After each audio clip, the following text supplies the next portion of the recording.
अऊज़ु बिल्लाहि मिनश शैतानिर रजीम बिस्मिल्लाहिर रहमानिर रहीम वलक़द अर्सलना मूसा बिआयातिना इला फ़िरऔन व मलइहि फ़क़ाल इन्नी रसूलु रब्बिल आलमीन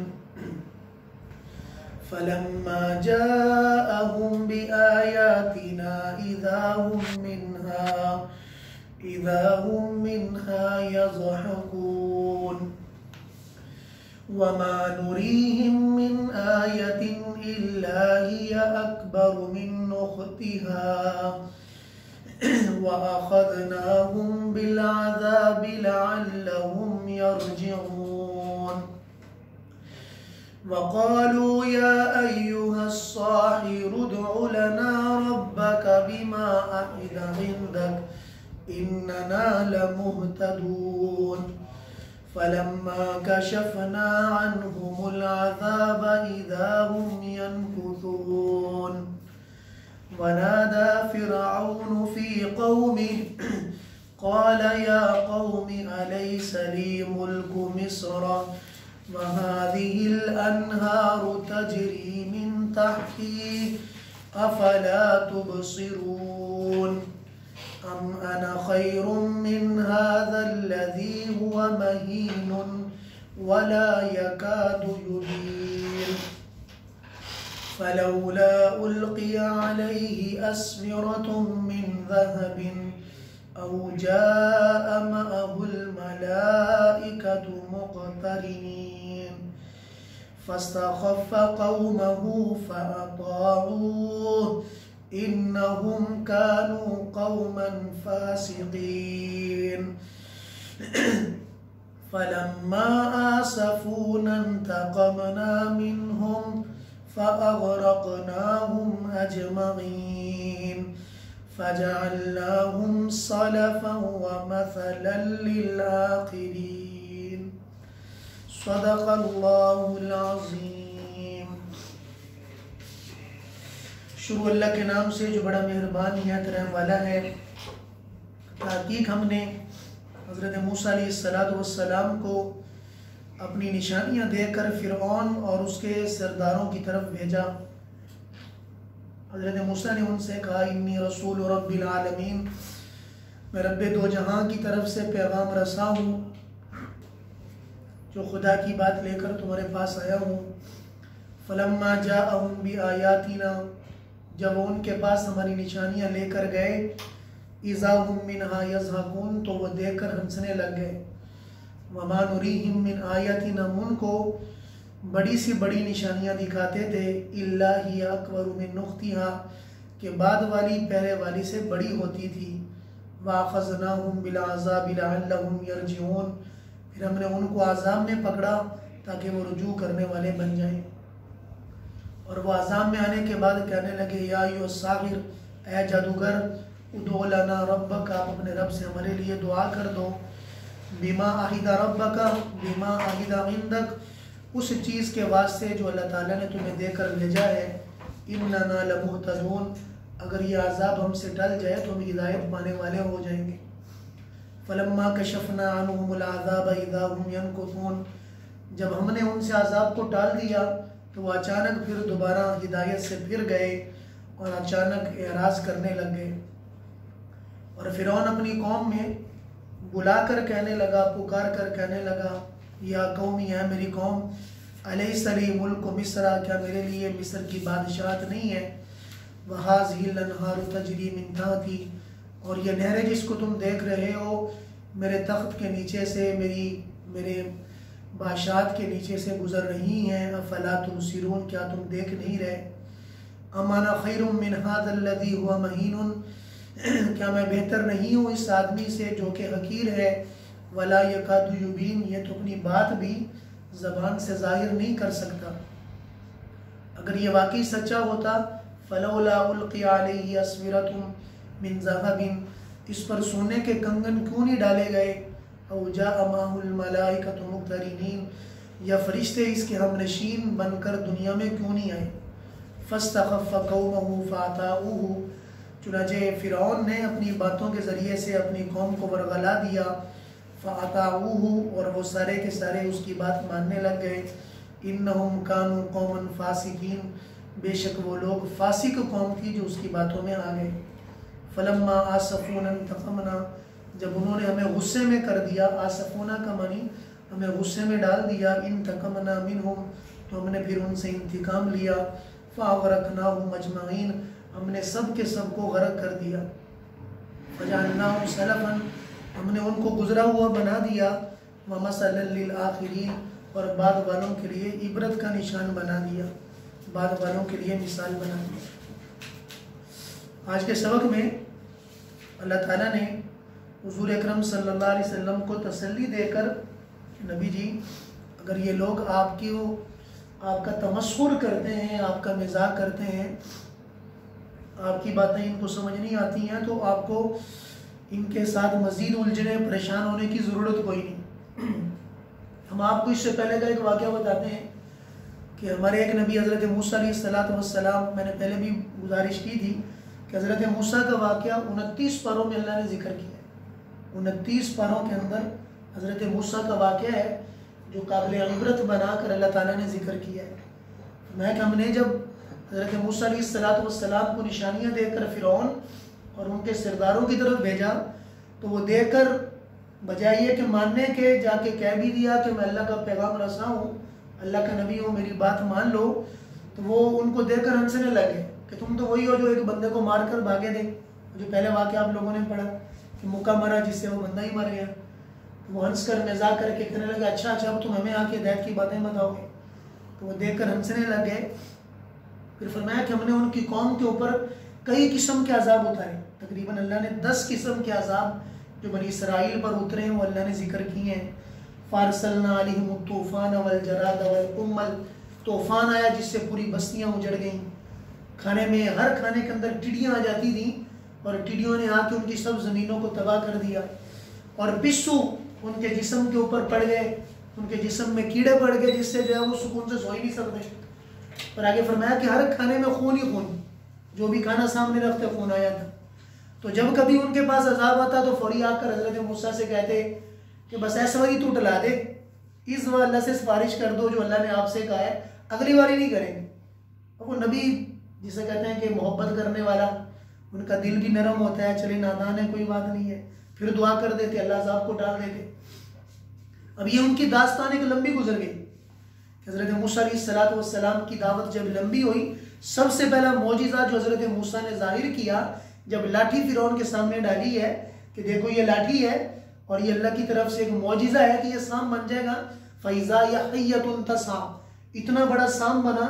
रिवायात में लिखा है कि जिस तकरीबन कई हज़ार फीट के बराबर वो यानी सांप था, जिसने पूरे के पूरे महल्लात को घेर लिया, कि जिससे फ़िरौन पूरी फौज भी डर गई।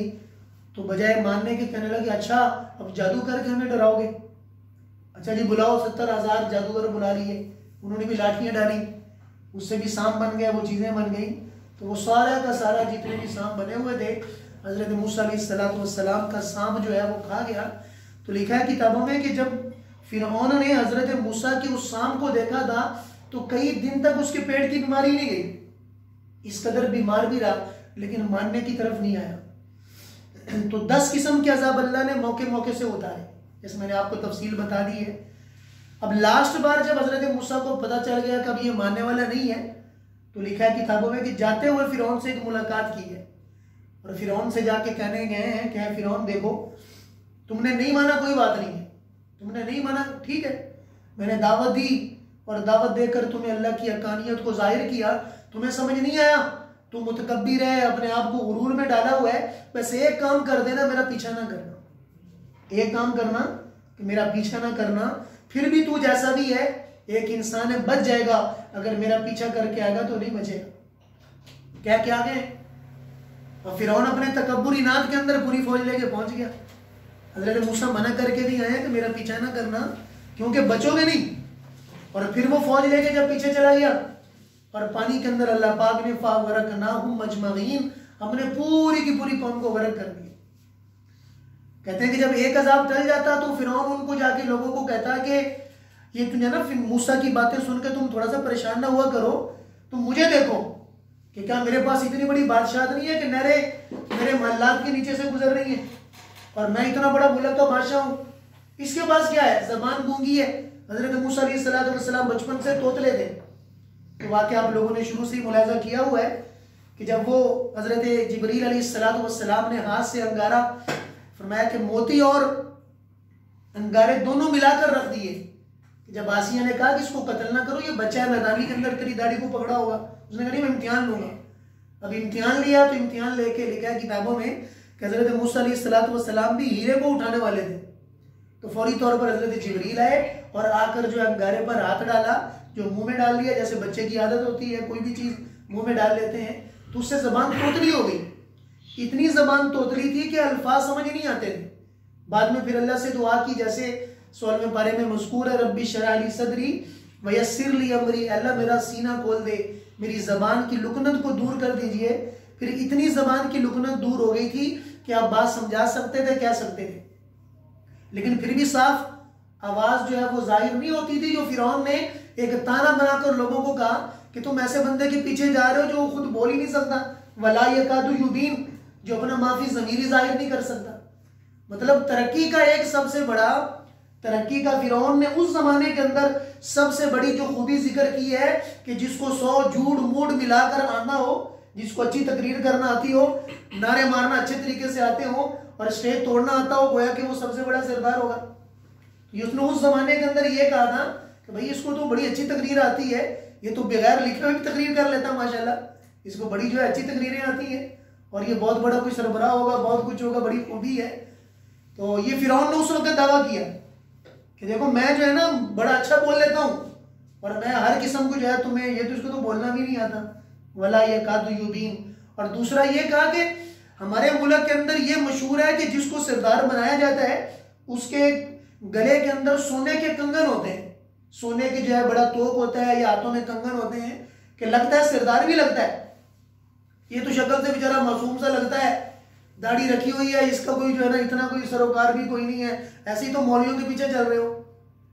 तो ये उस वक्त फिरौन ने ये दावा किया कि जाहिरी तौर पर ना इनके पास कोई जेवर है, ना इसके पास कोई चीज है, सरदारी नाम की चीज ही कोई नहीं है, ऐसे इसके पीछे चल रहे हो।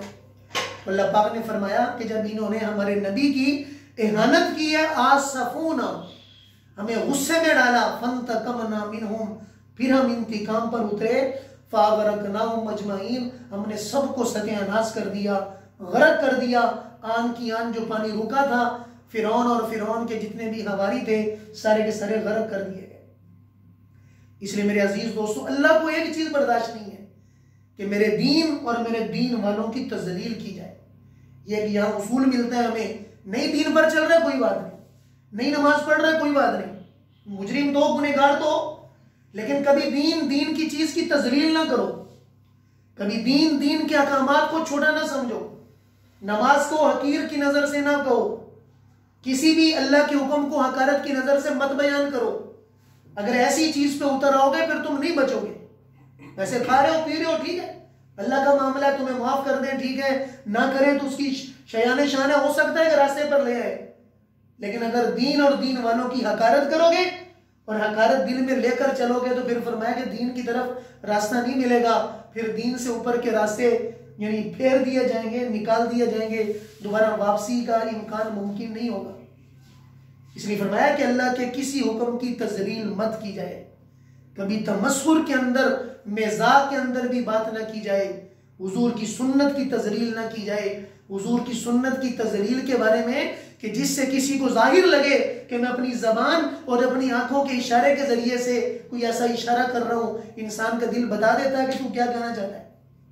ये मुफ्ती अल्लाह ने वैसा नहीं बनाया, इसलिए फरमाया कि दो आंखें यहां पर मौजूद हैं, दो अल्लाह ने दिल में रखी हैं।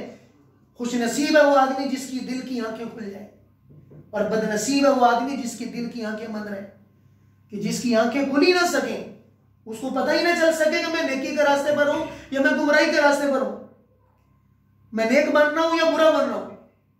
आज हजरत अबू हुरैरा रज़ी अल्लाह अन्हु की हमने हदीस पढ़ी तिरमिज़ी शरीफ के अंदर कि एक साहबी है, वो कहते हैं कि मैं वहां पर मदीने में गया, मैं वहां मिस्र से आया हुआ था किसी दूर दराज के इलाके से, तो मैं देखा कि एक आदमी के पीछे काफी सारे लोग बैठे हुए हैं, उनके इर्द गिर्द जो है वो काफी लोग जमा है। मैंने पूछा कौन है, मन हाजा, ये कौन है?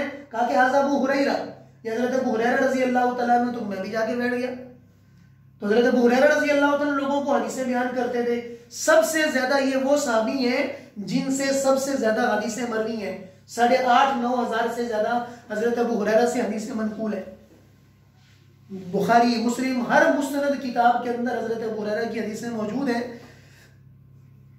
तो कहते हैं कि जब लोग छट गए तो अकेले रह गए, तो मैं भी थोड़ा सा जाके हजरत के सामने बैठ गया। मैंने गुजारिश की, हजरत मुझे आज कोई एक ऐसी हदीस सुने जो आपने हुजूर से सुनी हो और बड़े वसूक वाली हदीस हो, बड़े वसूक वाली हदीस हो, मुझे आप वो सुनाइए। तो फरमाने लगे हाँ हाँ, आज मैं तुम्हें जरूर वो हदीस जरूर सुनाऊंगा जो मैंने हुजूर अकरम सल्लल्लाहु अलैहि वसल्लम से सुनी थी। आज मैं तुम्हें जरूर, 3 बार ये कहा कि आज मैं तुम्हें जरूर वो हदीस सुनाऊंगा जो मैंने हुजूर अकरम सल्लल्लाहु अलैहि वसल्लम से सुनी थी। लिखा है कि ये कह के एक जोरदार चीख मारी और चीख मारकर वशी खा के गिर गए। मैंने सहारा दिया, फसनतु तवीलन, सहारा देकर मैंने बिठा दिया। थोड़ी देर के बाद फिर होश आया, फिर मुझे देख के कहने लगे हाँ आज मैं तुम्हें एक ऐसी हदीस सुनाऊंगा जो हुजूर ने मुझे सुनाई थी। फिर देख के जो है फरमाया कि एक जोरदार चीख मारी, फिर गशी खा के गिर गए, फिर गशी खा के गिर गए। तो फिर तीन मरतबा ऐसा करने के बाद जब होश आया तो फरमाया कि यानी अल्लाह के सामने कल को 3 लोग पेश किए जाएंगे, 3 लोग पेश किए जाएंगे जिनको खुदा ने इल्म दिया, जिनको खुदा ने माल दिया, जिनको खुदा ने इल्म दिया, जिनको खुदा ने माल दिया और जो खुदा के रास्ते में शहीद किया गया। अल्लाह तीनों को बुलाकर पूछेंगे हाँ भाई आलिम साहब, कारी साहब बताओ कि इल्म किस लिए हासिल किया? अल्लाह आपकी रजा के लिए किया। फरमाया कि झूठ बोलते हो, इल्म इसलिए हासिल किया था कि लोग कारी कहें, आलिम कहें, जो कहना था वो हो चुका। फरमाया कि माल वाले को बुलाया जाएगा, किस लिए, कहां पर खर्च किया? अल्लाह जहां अपने चाह वहां खर्च किया। फरमाया कि झूठ बोलते हो, तुम इसलिए करते थे कि लोग तुम्हें सकी कहें, लोग तुम्हें बड़ा कहें, जो कहना था वो हो चुका। शहीद से पूछा जाएगा हाँ बताओ, कहा अल्लाह आपके रास्ते के अंदर निकला, मैंने अपनी जान का नजराना पेश कर दिया। नहीं नहीं, तुमने इसलिए नहीं किया था, इसलिए किया था कि ताकि लोग तुम्हें बड़ा बहादुर कहें और बड़ा कहें। कहते हैं कि ये जुमला कह के हजरत अबू हुरैरा रजी अल्लाह तआला अन्हु ये हदीस बयान करने के बाद फिर जोरदार गशी खाई, फिर जोरदार गशी खा के गिर गए कि अगर अल्लाह का मुतालबा हम लोगों से अगर ये मुतालबा हो गया तो बताएं कि हमारा क्या हाल होगा। ये साहबी कहते हैं कि मैं हजरत अमीर मुआविया की मजलिस में गया, मैंने जाके हजरत अमीर मुआविया को ये हदीस सुनाई कि हजरत अबू हुरैरा आज ये हदीस बयान कर रहे थे, हजरत अबू हुरैरा आज ये हदीस बयान कर रहे थे। कहते हैं कि हजरत अमीर मुआविया ने हदीस को सुनकर फरमाया कि जब ये 3 लोगों का ये हाल है तो बाकी लोगों का क्या हाल होगा? जब इन 3 लोगों का हाल है कि खुदा की राह में खर्च करने वाले का ये हाल, इल्म हासिल करने वाले का ये हाल, खुदा के रास्ते में जान देने वाले का ये हाल है, तो बाकी लोगों का क्या हाल होगा? लिखा है किताबों के अंदर कि इतनी जोर से रोना शुरू किया, इतना जोर से रोना शुरू किया कि करीब था कि उनकी जान निकल जाती, करीब था कि उनकी जान निकल जाती। जमीन में गिर गए और अपने मुंह को साफ करने लगे मट्टी के मारे कि अगर इन लोगों का ये हाल है तो हमारा हाल क्या बनेगा। तो मेरे अजीज दोस्तों, अल्लाह ने जो वाबस्तगी मुझे आपके साथ की है, ये लुब्बे लुबाब जो इस हदीस के सुनाने का था कि अल्लाह ये जानते हैं कि मेरा बंदा दिल से है या मेरा बंदा जुबान से है। मुझे दिल वाला बंदा चाहिए, मुझे जुबान वाला नहीं चाहिए। जो मेरा है वो मेरा है, बस उसको बताने की जरूरत कोई नहीं है कि अल्लाह मैं तेरा हूं, मैं खुद ही जानता हूं। तो अंबिया अलैहिस्सलातु वस्सलाम लोगों को इस चीज पर आमादा कर रहे हैं, क्या लोगों उस अल्लाह के बन जाओ, बस थोड़ा सा रास्ता तय कर लो, थोड़ा सा सफर तय कर लो, करना वैसे भी है तुमने अल्लाह के लिए कर लो। मन सम्मा सम्माहुल्लाह, जो लोगों को सुनाने के लिए कोई काम करेगा अल्लाह कहेंगे हाँ हम तुम भी सुनाते हैं, लोगों को दिखाने के लिए करेगा हाँ आ जाओ हम भी तुम्हें दिखाते हैं। इसलिए मेरे अजीज दोस्तों, जिंदगी के बड़े खतरनाक हैं, रास्ते बड़े खतरनाक हैं कि अगर कहीं शोहरत इल्म के एतबार से दिल में आ गई, खर्च करने के एतबार से आ गई, अल्लाह के रास्ते में जान देते हुए भी अगर आ गई, अल्लाह के रास्ते में अगर जान देते हुए भी आ गई, फरमाया कि फिर खतरा बड़ा मुश्किल हो जाएगा। और जिसको अल्लाह ने हिसाब किताबी मामला कर लिया, फसौफ युहासबु हिसाबन यसीरा, उसका तो हिसाब ही आसान कर दिया जाएगा। इसलिए फरमाया कि अल्लाह रहम करे उस बंदे पे जो बहुत ही हल्का फुल्का हो, रोने वालियां पीछे कम हो, रोने वाले कम हो, सादगी से जिंदगी गुजारे, कोई उसकी तरफ उंगली उठाकर इशारा करने वाला ना हो, सादा बनकर रहे, हर एक के लिए खैर खाई करने वाला हो और इसी हालत में दुनिया से चला जाए, अपने लिए ऐसी नेकियां छोड़कर चला जाए जो जाने के बाद उसका तस्करा किया जाए, लोगों के लिए भलाइयां करके चला जाए कि लोग उसको याद करके उसके लिए खड़े होकर दुआ खैर करें, ऐ मेरे मौला इसके लिए भला कर देना, इसने हमारे लिए भला किया था। फरमाया कैसे मीठे लोग अल्लाह को पसंद है, ऐसा बनकर आना, क्योंकि ऐसा बनना खुदा के यहाँ मतलूब है। बस अल्लाह करे ये हमारा जो दिल है ना, इस दिल की दुनिया थोड़ी सी हम चेंज करें बस, और वक्त लगा करता है, मेहनतें तो करना पड़ती हैं, दुनिया बनाने के लिए मेहनत करना पड़ती है। तो मेरे अजीज दोस्तों, आखिरत बनाने का कौन सा आसान काम है?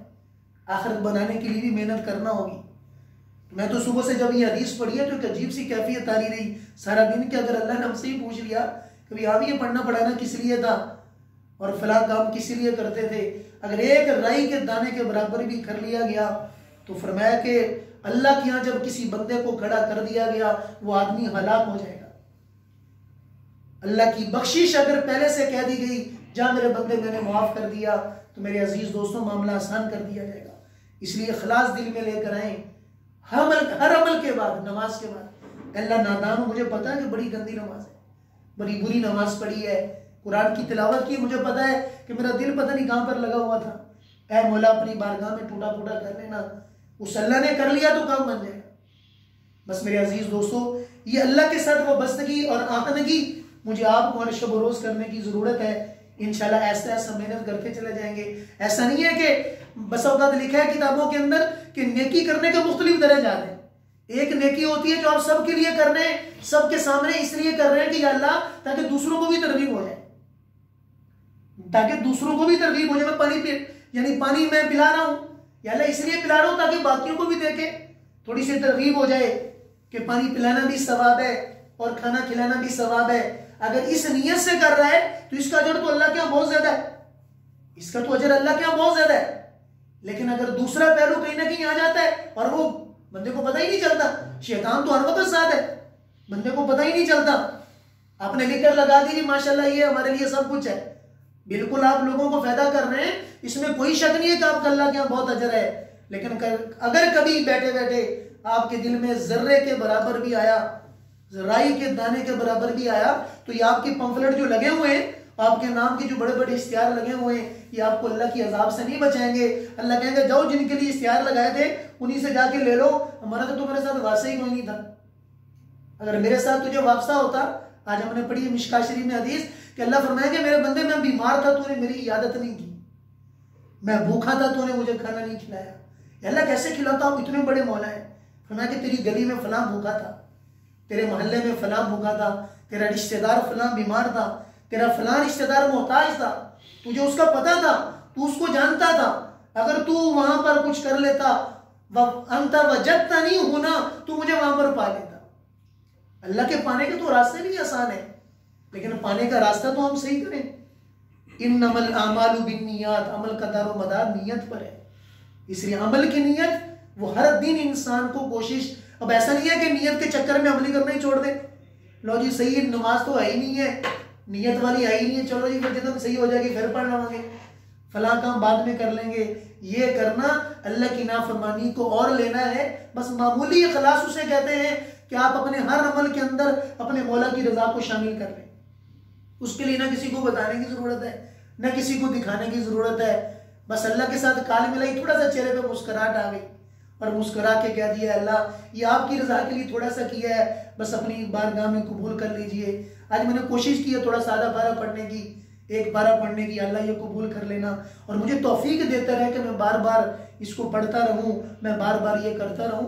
अल्लाह बड़े मेहरबान है, बड़े जिसे कहते हैं दोस्तियां निभाने वाले हैं और दोस्तियां पालने वाले हैं। अल्लाह तो बंदे की तमन्ना को देखते हैं कि मेरा बंदा थोड़ी देर मेरे लिए बन जा, जब तू मेरे लिए बन जाएगा फिर सारा कुछ तेरे लिए कर दूंगा। अल्लाह ताला भी हम सबको अमल करने की तौफीक अता फरमाए। वाखिर दावाना अनिल हम्दुलिल्लाहि रब्बिल आलमीन।